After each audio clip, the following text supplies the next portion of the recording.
Eu já disse em vídeos anteriores que você pode consultar tanto as próprias tradições do uso dos óleos essenciais, de como as pessoas milenarmente utilizam os óleos essenciais, quanto também se aprofundar e buscar evidências científicas para embasar as suas receitas, as formulações e os efeitos terapêuticos que você deseja para atender seus clientes, atender seus pacientes ou suas próprias necessidades.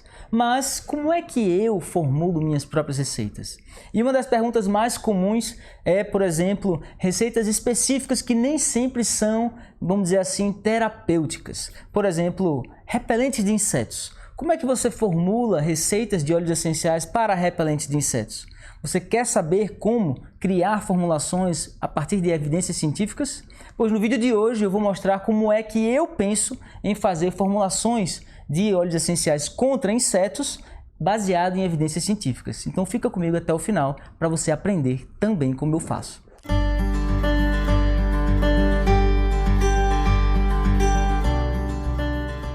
Saudações aromáticas, eu sou Vitor Leão, biólogo e aromaterapeuta e ajudo pessoas como você que desejam se tornar profissionais em aromaterapia com conhecimento profundo, mas desde o seu começo, para você trilhar uma via até chegar a um nível profissional, um conhecimento profundo dos óleos essenciais. Tudo bem com você? Hoje eu quero falar como é que eu formulo receitas, por exemplo, contra insetos, baseados em evidências científicas. A gente sabe que as evidências tradicionais, os povos e as pessoas e até as próprias experiências de outras pessoas podem, vamos dizer assim, influenciar diretamente nas nossas decisões de escolhas dos óleos essenciais quando queremos pegar ou criar uma receita.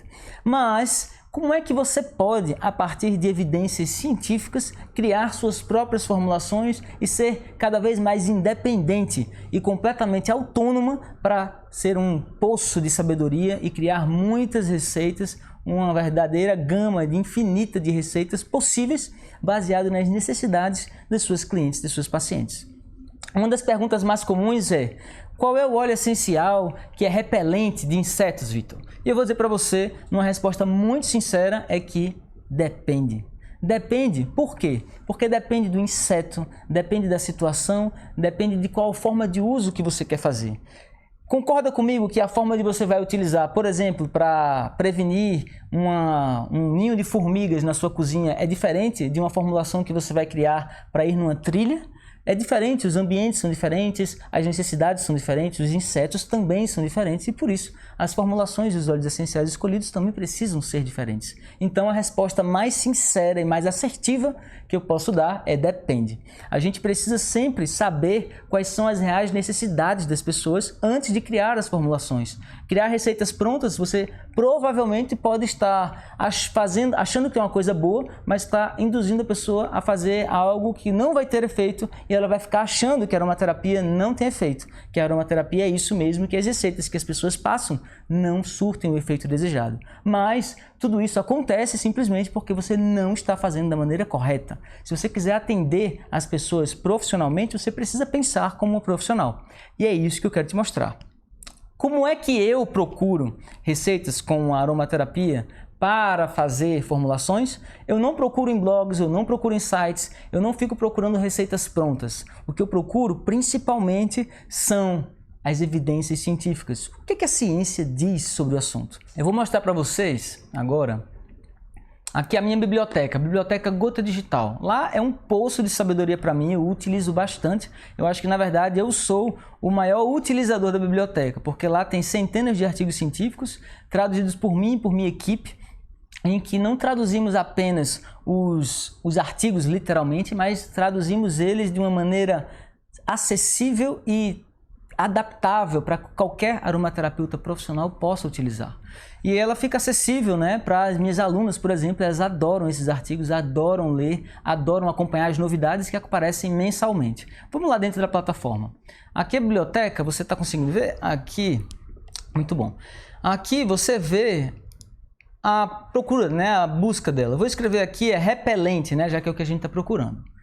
procuro repelente e automaticamente a biblioteca está toda separada por tags, você vê que existem alguns óleos essenciais que foram mapeados. Por exemplo, o de orégano, achou um artigo científico do orégano, do patchouli. O do orégano fala da bioatividade toxicológica do carvacrol. Bom, ela está falando da substância química. É interessante? É, mas eu queria saber de mais óleos essenciais com efeito, vamos dizer assim, evidentes para inseticida. Patchouli, vamos dizer, atividade inseticida de repelência do óleo essencial contra espécies de formigas urbanas.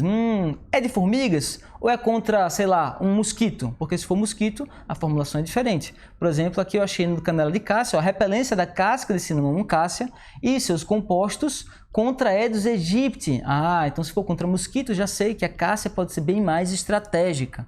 Ou o cravo, a avaliação do vetiver e outros óleos essenciais como o cravo contra insetos e cupins. Então, a depender do caso, nós podemos escolher quais são os tipos de óleos essenciais que vamos dizer assim, colocar como carro-chefe da nossa formulação. Como esse aqui de gerânio, que seria mais voltado para repelente contra carrapatos. Então, a depender da formulação, eu crio uma maneira diferente. Vamos entrar num desses artigos aqui, ó. Vou abrir aqui o do patchouli, que foi o primeiro que nós vimos assim com atividade inseticida específica.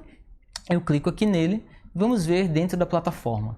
Primeira coisa que eu tenho acesso é tudo sobre o artigo, qual é o artigo científico aqui. Então, logo de pronto, quando eu entro na biblioteca, eu já tenho acesso aos artigos que eu já traduzi, aos artigos que minha equipe está traduzindo. Também estamos escolhendo mensalmente artigos para traduzir, colocar e já vou vendo se tem vamos dizer assim, alguma relação com a minha busca.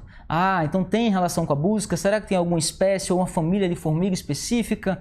Ou não? Ou ele já diz algum uso prático? Então eu vou entendendo como é que funciona, qual é a aplicação, como é que eu posso pensar na formulação. Eu leio aqui o artigo, entendo quais são os resultados. Por exemplo, nesse, a análise identificou nos óleos essenciais de patchouli 17 compostos com atividades biológicas. E eles perceberam, por exemplo, que houve uma maior suscetibilidade do uso de óleo essencial contra essas formigas e isso aumentou ao longo da exposição. Ou seja, isso quer dizer que os cientistas descobriram que o uso do óleo essencial de patchouli ele é bom contra formigas, mas é preciso que haja um tempo de exposição da formiga com o patchouli para que o efeito tóxico apareça. Ou seja, isso nos dá um mindset, uma mentalidade de como vou criar essa formulação. Por exemplo, se você achar que só uma aplicação vai surtir o efeito, você vai estar enganado, você vai estar criando uma expectativa que não está baseada em evidência. Mas através de um artigo como esse eu entendo que o efeito do patchoulol e outros compostos do patchouli são tóxicos na formiga ao longo da exposição, ou seja, eu consigo formular um tratamento para o lar de forma maior, de forma alongada, de forma, vamos dizer assim, prolongada. Eu determino um tempo de tratamento adequado às necessidades da repelência. É diferente, por exemplo, de uma repelência naquele horário em que aparecem mais mosquitos, sabe? De 5 da tarde ali, que começam a aparecer os mosquitos. É diferente, eu preciso de uma potência maior, de uma repelência maior. No caso de formigas, eu preciso de uma exposição maior. Não é uma coisa aguda, é uma coisa prolongada. Entende? Então, esse tipo de pensamento, para você conseguir construir, você precisa ter um olhar cada vez mais profundo, cada vez mais curioso, cada vez mais investigador e tenha certeza que existe nas evidências científicas uma grande base para criar nossas próprias formulações. Gostou desse conteúdo? Está gostando aí de como pensar nas formulações? Então não esquece de curtir aqui esse vídeo, comenta o que é que você está achando, se faz sentido para você, se você tem algum insight diferente, eu gosto de saber o que vocês estão pensando, tá bom? E também se inscreve aqui no canal, não deixa de se inscrever para ele continuar crescendo e continuar transmitindo essa mensagem aromática aos 4 ventos e também ative as notificações para assim que eu publicar novos vídeos como esse, você seja a primeira pessoa a receber. Por que é importante você ter, por exemplo, uma fonte científica e segura para criar suas próprias formulações, por exemplo, em em aromaterapia para seus clientes e pacientes? É muito importante, principalmente porque, primeiro, você vai ser cada vez mais assertiva. Você viu, existe óleo de cássia específico para Aedes aegypti, patchouli específico para formigas, e assim sucessivamente você acaba sendo cada vez mais assertiva. Você não vai induzir o seu paciente a erro, você não vai ficar na tentativa e erro. Você poderia ficar na tentativa e erro. Uma hora você vai chegar em umas conclusões parecidas, mas você não precisa reinventar a roda, você não precisa ficar inventando modas, nem fazendo experimento com o óleo essencial e o dinheiro dos outros. Você pode ser muito mais assertiva desde que você seja profissional, desde que você entenda como fazer as pesquisas e tenha uma fonte segura de informações em que ele entregue de maneira prática e muito, vamos dizer, assertiva tudo o que você precisa. Claro que existem muitos detalhes sobre a pesquisa científica, inclusive eu já fiz uma live inteira só sobre como eu recomendo minhas alunas a fazerem pesquisas científicas. Vou deixar aqui no card aqui em cima para você poder acessar, certo? E também recomendo fortemente que você conheça mais daqui do canal para entender como é que você pode criar uma mentalidade cada vez mais profunda de óleos essenciais. Eu fiz um vídeo também sobre exclusivamente como é que o meu pensamento antes de criar uma receita, também vou deixar aqui só para você não esquecer de entender como é que eu penso e como é que eu cheguei nesse vídeo de hoje, tá certo? Esse é só apenas um vídeo, nos próximos vídeos eu vou aprofundar cada vez mais em conteúdos exclusivos para quem quer ter um pensamento de um aromaterapeuta profissional, que quer ter independência e conquistar cada vez mais clientes, atender as pessoas assertivamente e ajudar de fato as pessoas com aromaterapia. Contem comigo, namastê e nos vemos no próximo vídeo.